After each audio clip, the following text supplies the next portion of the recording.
Hey, welcome to the It's a Lot Y'all podcast. I'm Allie B. With me, as always, producer Nicole. It is episode 6, and we have got a great episode for y'all today. We have a guest coming on the show, but before we get into that, Nicole can barely talk because she spent all weekend partying at Mardi Gras, as she says, right? I know. Sorry, I have no voice right now, but we are working through it. Got to spend a lot of time with family. Super exciting weekend, but glad to be back in Dallas. I thought it was really funny. You sent me those cute videos. You saw the Clydesdales, and we were talking about how we love seeing them on the Super Bowl. So you're so lucky. We did. I know. They're always a part of the Sunday's Night Parade Bacchus. Every year, the Clydesdales come out, and they have a Dalmatian, and they're on a big red wagon. It's a Budweiser, Clydesdales, and they're just stunning. So when I saw them come down, I had to video and take some pictures to send over to Allie because I knew she would appreciate it. Yeah, absolutely loved it. And I asked you, why did you lose your voice? And what did you tell me, Nicole? Because I was screaming for some Mardi Gras beads.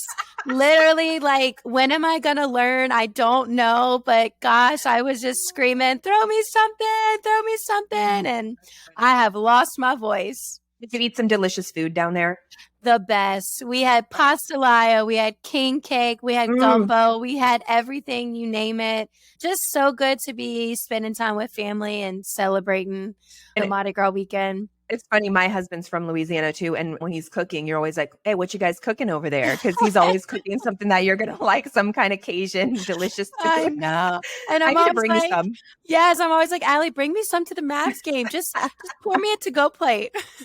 Okay, guys. So this week we've got a great guest in the house. It is DJ Elusive. You guys, we have been working with him for a couple of years now on our Cowboys Pre-Game show. He's amazing. He's a sports DJ. He does it all. So without further ado, here's DJ Elusive.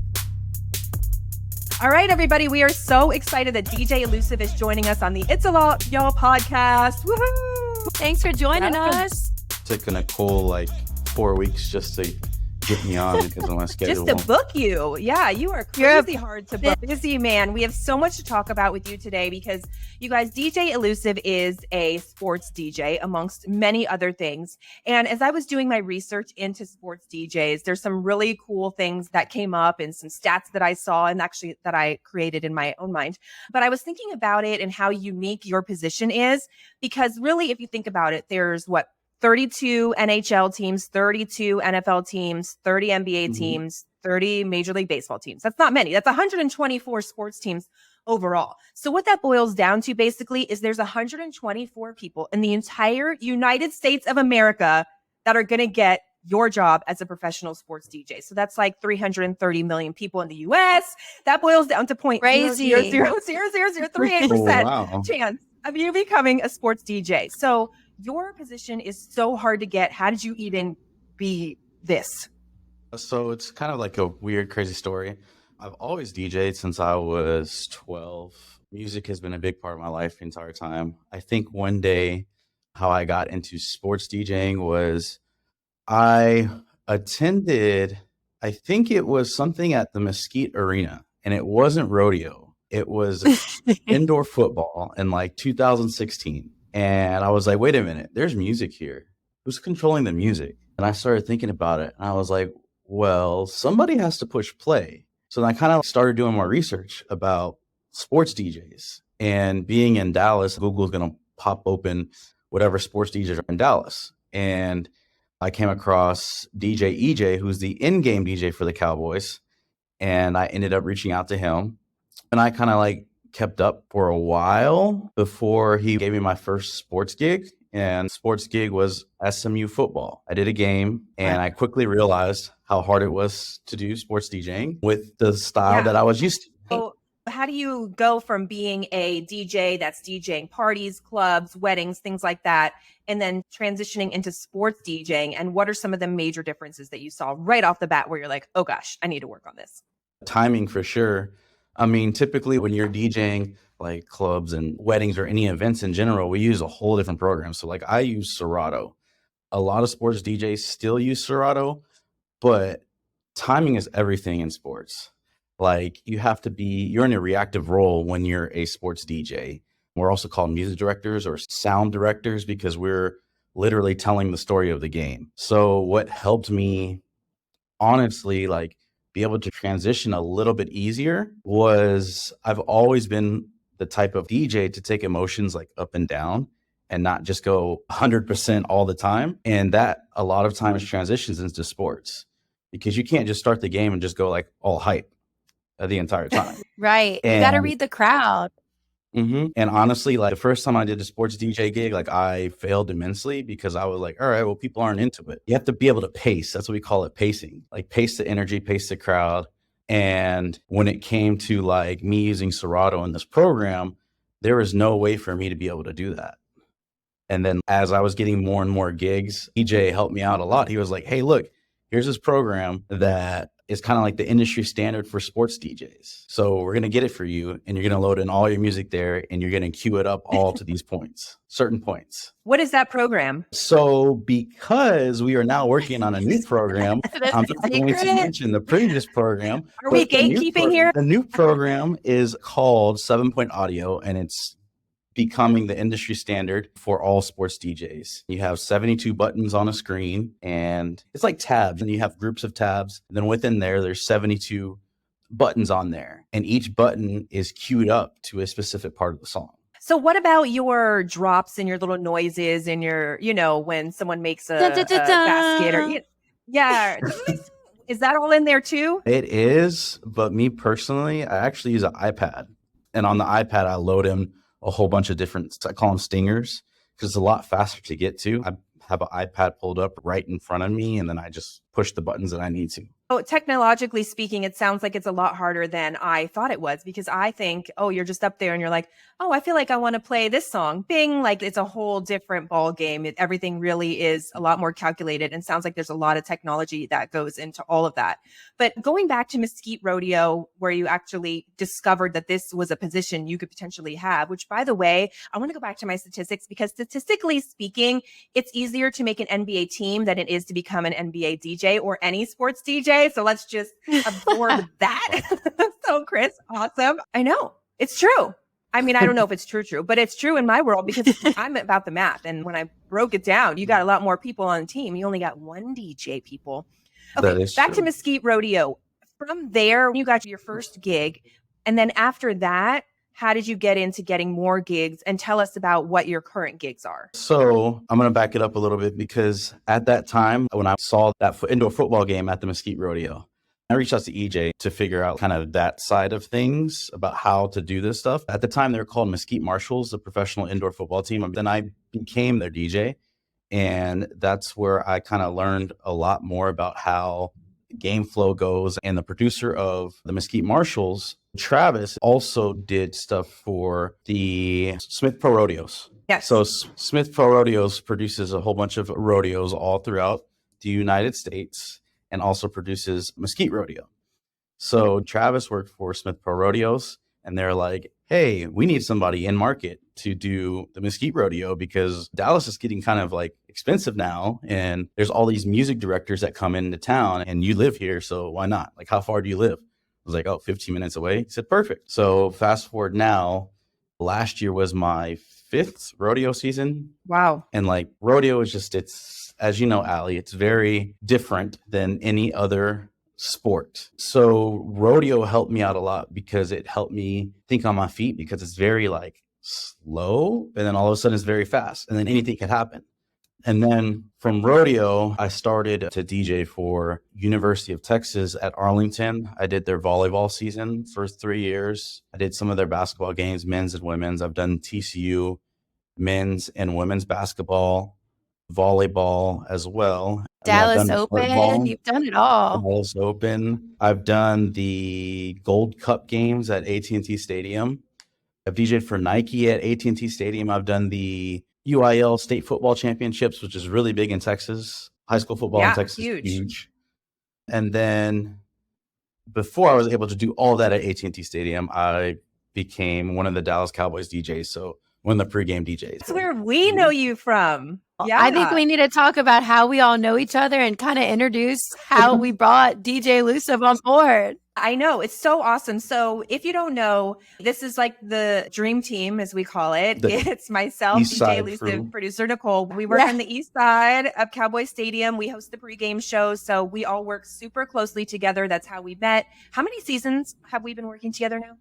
2. Wow. Okay. I was going to say like 5 because it feels like we've known each other forever. Like. It's hard to find a team that you really just gel with and everybody can like play off each other and we know what each other's thinking before we even do it. That's a really like special place to be in a team so quickly. I think, we've all worked with all different kinds of people. I mean, I hope you guys like me. I love you guys. But let's talk about our stuff at the Cowboys and how being the DJ of the pregame show and what responsibilities you have there.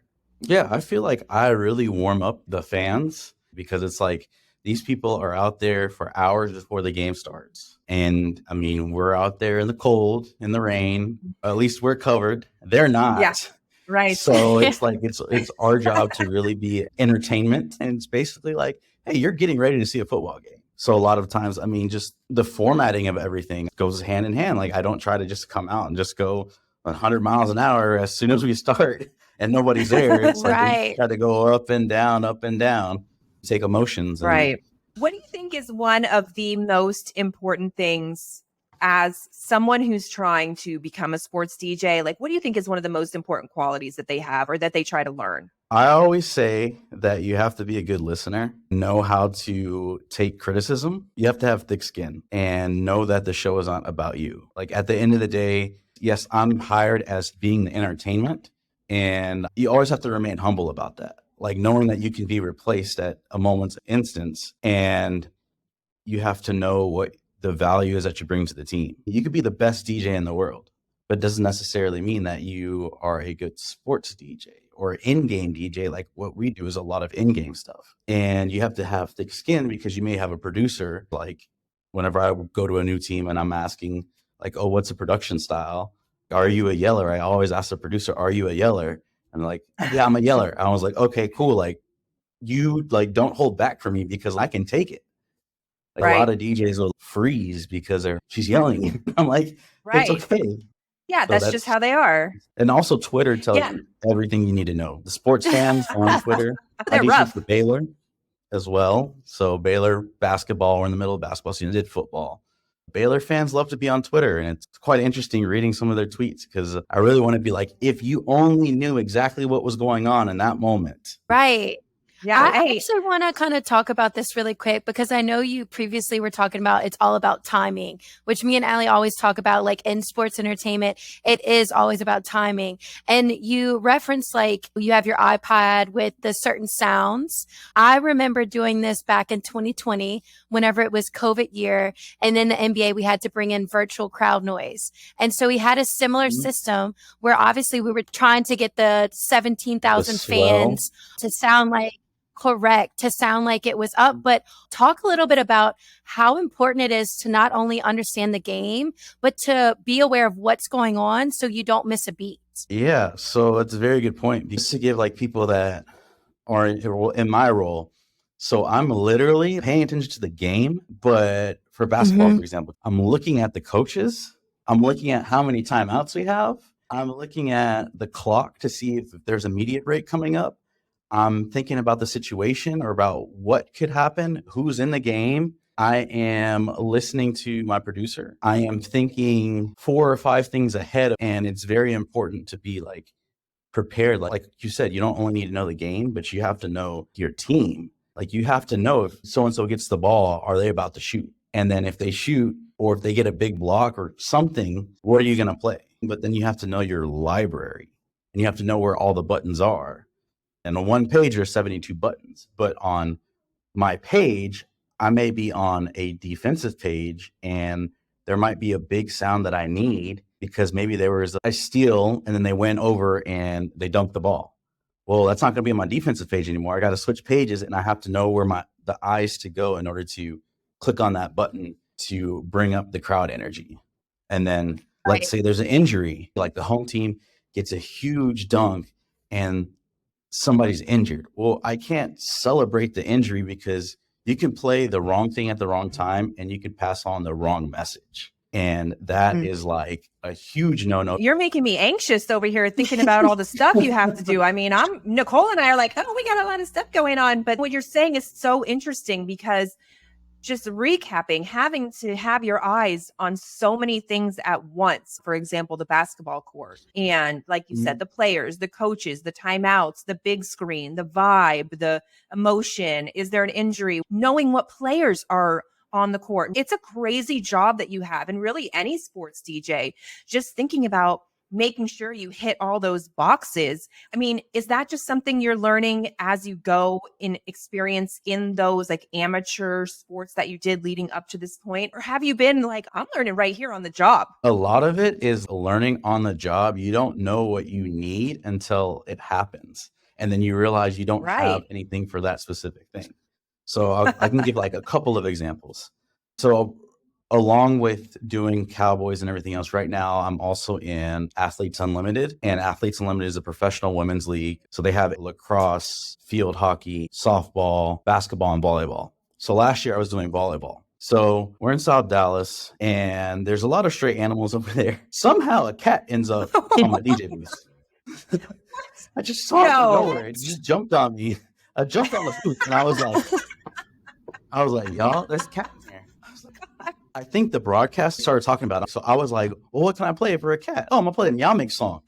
I didn't get a chance to play it, but if that ever happens again, I'm going to load it in there. You'll be prepared. Yeah, exactly. Let's open. The LED wall went out and the LED walls go around the entire court. The worst possible time for it to go out is right before the trophy ceremony.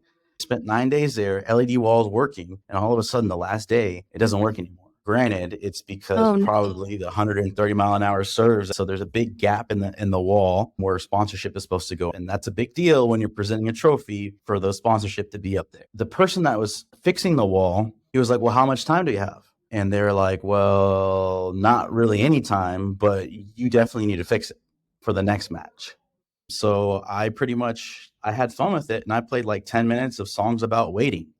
Like waiting is the hardest part, or I will wait for you. So I got a chance to do that. But then in the next doubles match, then what they call Hawkeye. Hawkeye is a system that tells you if the ball is in or out on the line. There's these high-tech cameras. So Hawkeye went out and it turned into a 20-minute delay. And at this point, I'm just going to start trolling. So I played like the Cisco hold music when you have to call. And so I put you on hold, and then Coldplay Fix You. There's a lot of songs that you can use as puns in order to tell the story of what's going on. And so I say that because any sport, something could go wrong. You could have a delay. You can have a review. So it's telling the story and you're learning as you go, honestly. And then they become great stories afterwards. Do you have to have a lot of confidence in what you're doing? Because you have to make split-second decisions. Like you said, there's no time to dilly-dally or wonder what could happen next. So you really have to trust your instincts, right? Yeah. I mean, when I first started, I was really nervous, like super, super nervous. Yeah. Just because I'm in charge of every single thing that comes out of my laptop. Every single song. Right. And as you get more experience and as I've gotten more big gigs, it's one of those things of where I don't necessarily have to prep as hard anymore, but I do still need to look at a rundown to see what's going on, because I need to know, like at Baylor, I'm in a front facing role where it's like, you are the DJ, you are DJ Elusive. We're going to put you up on the video board. We're going to do all this stuff. Okay, well now I have to go into DJ mode and like be the life of the party and like the ding and all that other stuff, you know what I mean? The triple air horn, which we had at the wedding. We had at our mom's game the other day. I love that. Okay, so that is so interesting to me because I feel like you really bring up a whole thing, which is that sports DJs have now become their own brand.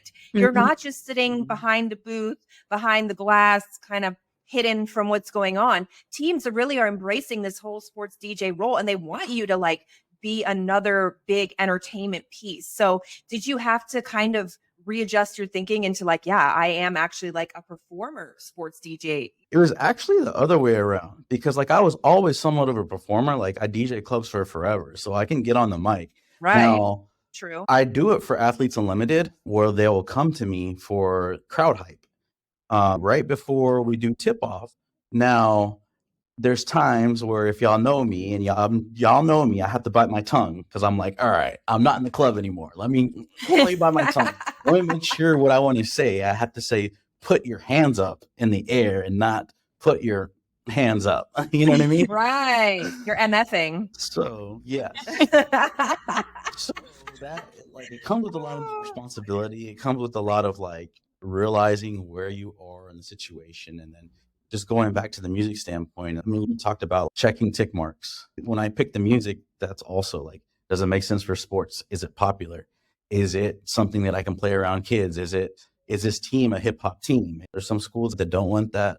So you have to like be able to literally go into these things, and you have the biggest age gap. You can have 80-year-olds there. You could have 6-year-olds. How do you play something for each one of those people? So that part is what it comes with responsibility, and it comes with a lot of prep. And I'm never 100% ready. Like, that's just honestly, I'm never ready because you just don't know what you're going into. What works at one place may not work somewhere else.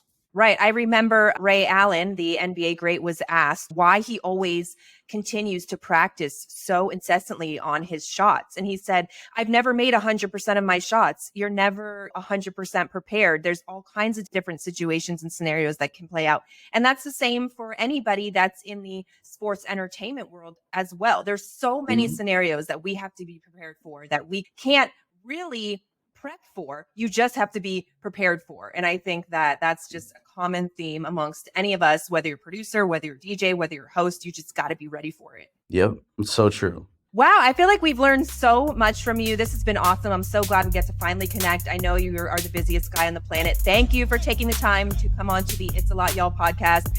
DJ Elusive, everybody. Thank you. It was definitely a lot, y'all. Thanks so much for joining us for episode 6. That's a wrap for the It's a Lot Y'all podcast. Don't forget to follow us on all the social media platforms. But the most important thing is for you to subscribe and like us on either Apple Podcasts or Spotify or anywhere that you listen to podcasts. And please give us that 5-star review. All right. See you next time. Bye-bye.